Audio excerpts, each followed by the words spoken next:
Hey guys, what is up? My name is Martin and welcome to AAA Digest. So we make Cyberpunk 2077 videos sometimes and put them on the internet. Now we're all holding out for CD Projekt Red to drop their next gameplay video, but I thought, hey, let's make our own video that focuses on how the player can affect dialogue. It's a little bit different, but I thought, hey, let's give it a go. So let's go. Number 1, character background. So as we all know, there are many different aspects that can affect dialogue in CD Projekt Red's next upcoming title. From the character's background, Nomad, Street Kid, and Corpo that individually open up unique options with characters in the world. And Street Kids will have additional dialogue available when interacting with gang members like Placide from the Voodoo Boys, while AV with a corporation background will be more aware of sexy Militech agent Meredith Stout's true intentions, and will pick up on Corpo talk much faster, while a Nomad will be at home with those who live outside of Night City. Number 2, gender and classes. Furthermore, being male or female will change how characters address your character, with Hyena being a slang for chick being used by Jackie towards female V, almost too much to be honest. And the choice of gender will lead to exclusive romances based on certain characters' sexual preferences. Besides this, specializing in a certain class such as Netrunner, Techie, or Solo will also open up some potential dialogue options. So investing V's perks into being a Netrunner or a hacker can give V extra knowledge or expertise when interacting with other Netrunners in the world like T-Bug. And then attributes can also affect dialogue. So if V's intelligence, cool, or body level is level 9 or 10, that can lead to additional conversations that would otherwise be unavailable. Number 3, the interactive scene system. And something that is very interesting, looking at specific characters during dialogue can open up further options to the player. The example shown at a recent gameplay showcase in Poland involved a conversation between V and Placide, the second in command of the Voodoo Boys. As the two were talking, a henchman entered the room, and as V looked towards Placide's man, new dialogue options opened up for V to address Placide's follower. And according to CDPR, if V was to acknowledge Placide's henchman openly, it would affect V and Placide's dialogue to a small extent going forward. So dialogue scenes are very interactive. Alongside this, we're able to pull our guns on targets during an interactive scene, which demands the player's attention, as we can each look for opportunities to gain an upper hand by pulling our gun at the perfect moment. Number 4, street cred can have a negative effect. So some side missions and completing optional objectives will also affect the story in certain ways. The player's street cred level will lead to more popularity throughout Night City, which will have its positives and negatives. Yes, it does give V access to higher level connections, providing expert contracts and better vendors, yet it also affects certain conversations and missions. Some jobs require a mercenary who is perhaps more anonymous and unknown, while a practically famous V with a street cred that is really high will stir up too much attention and can make a mission slightly more difficult.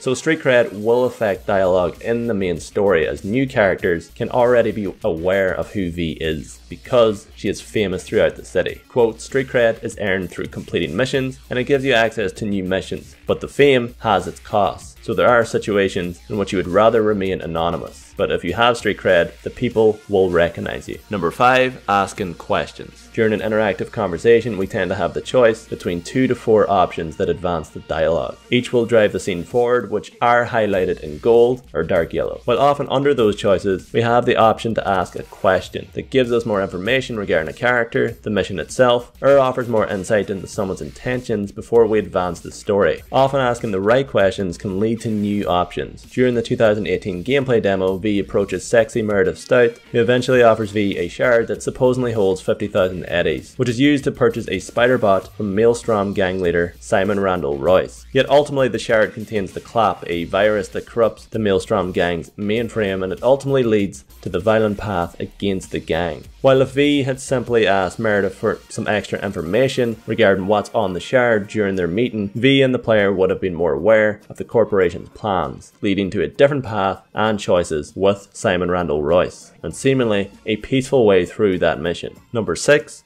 how is a pacifist playthrough achieved? Now this point is aimed towards those of you who are aiming play through the entirety of Cyberpunk 2077 without killing a single person. It's been deemed difficult yet completely doable by CDPR. The player will have to use the combination of stealth and the use of non-lethal takedowns and weapons that are specifically built to knock enemies out. The game will have a range of weapons. Almost half of the guns available in Cyberpunk contain an option that is suited towards a non-lethal playthrough. Although outside of combat, you personally personally will need to ensure that V chooses the perfect dialogue option in every possible conversation, which often means tailoring your choices towards Night City's characters and telling them exactly what they want to hear. But yeah guys, that is the end of the video, and as always I have a question. Are you the type of player who's going to rush through the main story, or are you a perfectionist and going to attempt to complete every single side quest, contract, and optional objective? Let me know. And we have possibly 1 or 2 more videos until the next gameplay drop. Honestly, we'd prefer to make worthwhile videos. For me, it's kind of unnecessary making a video on every tiny piece of information that drops from Reddit or a new screenshot, as an example. So more videos on the way when I personally think they're worth your time. And I hope you guys respect that. So regardless, thank you guys so much for watching. Cyberpunk 2077 releases April 16th, 2020 for Xbox One, PS4 and PC. And for more content like this, stay tuned here on AAA Digest. Have a good one guys. Later. Bye-bye.